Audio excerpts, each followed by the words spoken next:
Er-xotin o'rtasidagi, munosabatda, ayol va erkak o'rtasidagi munosabatda birinchisi karmический juftlik hisoblanadi.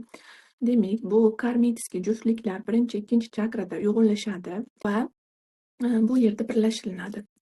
Ya'ni qanaqangi, insonlarda karmический juftlik bo'ladi. Qachonki, ruh o'zi munosabatlarni yakunlamagan bo'lsa hayotida va rodda, ya'ni rodda xolalar, ammalar, amaki-lar, buvi-bobolar munosabatlarda doimiy janjal tarzida, ya'ni doimiy urush, janjal, ketib qolish, ajrim ajrim bo'lib yashagan, ya'ni shunaqa rodda kelgan ruhlarda demak karmический juftliklar uchraydi. Bu juftliklar qanaqa bo'ladi? Bu juftlik demak, bu o'sha uydagilarini xohishi bilan o'zi istamagan holatda majbur bo'lib turmush quradi va turmush qurgandan keyin umuman bir-biriga gapi-gapiga to'g'ri kelmaydi, so'zi-so'ziga to'g'ri kelmaydi, hattoki qo'lini ushlaganda yoqmaydi. Qo'lini ushlaganda xuddi umuman begona ushlab turgandek, hech qanaqa hislar yo'qdek, hech qanday munosabatlarda iliqlik bo'lmaydi. Ya'ni bir onda bir yaxshi bo'lib qoladi, to'g'ri, bir yaxshi bo'lib qoladi. Bir nimalaridir uni tortadi sizni, ya'ni qanaqadir uni mehribonligi, uni o'zi shaxs sifatida yaxshi insonligi tortishi mumkin. Uni o'sha hayotda yo'li tortishi mumkin. "Man tashlab ketsam buni nima bo'ladi? Bu shunaqa yaxshi odamku o'zi" yoki u qiynalib turgan bo'lishi mumkin hayotida. Bu judayam qiynalib turibdi hozir, o'zi qiyinchilik bolalikdan o'tgan, qiynalib yashayapti. "Man buni tashlab ketmasligim kerak" degan o'y-xayollar paydo bo'ladida va shu narsa ushlab turaveradi. Yoki qanaqadir "Qayerga boraman? Bu bilan ajrashsam nima degan inson bo'laman? Bundan boshqasini topolmasamchi?"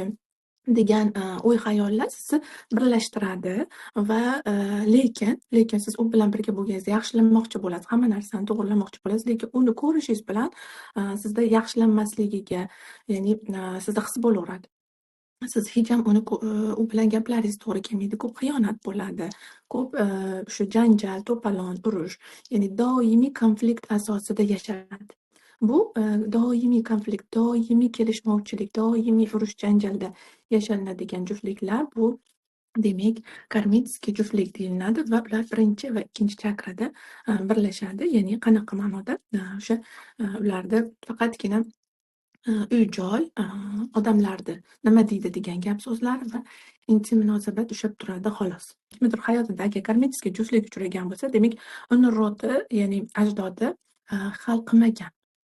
Savolini, erkak va ayol munosabatini umuman hal qilmagan insonlarda shunaqangi juftliklar yuzaga keladi. Va bu holatda yashalinaversa, ya'ni to'g'irlanmasa, buni ustida ishlamasa, bunga chidab yurilaversa, demak просто так hayot o'tadi degani xolos.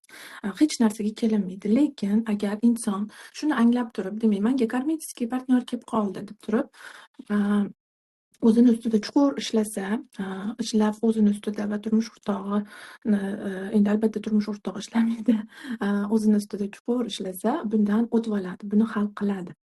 Yoki bunaqa paytida просто sevgida xayrlashish kerak bo'ladi. Yo ishlab to'g'irlash kerak bo'ladi, ya'ni chuqur gaplashilinib, o'zini ustida ishlab o'tkazish kerak bo'ladi yoki sevgida xayrlashish kerak bo'ladi. Agar sevgida ham xayrlashilinmasa, nafratda, alamda u shunaqa qildi deb xayrlashilinsa va o'sha o'zini ajdodidagi savollar ochiq turganini ko'rmasdan turib ajrashilinsa, yana xuddi shunaqangi partnyor demak inson hayotiga kirib keladi. Chunki u savolni hal qilmadi.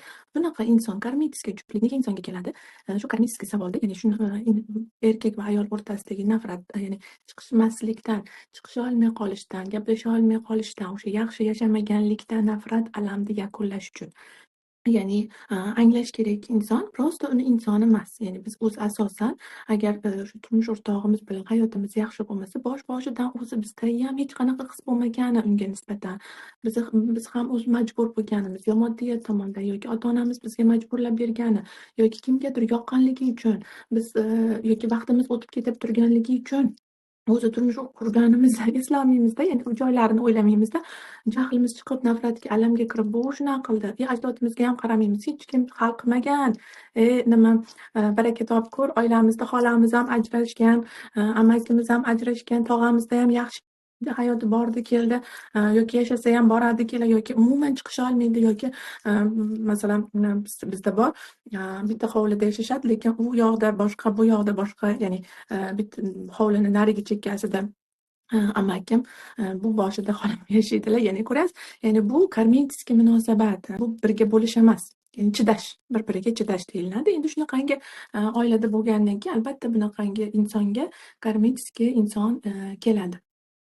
Demak, buni yakunlashi uchun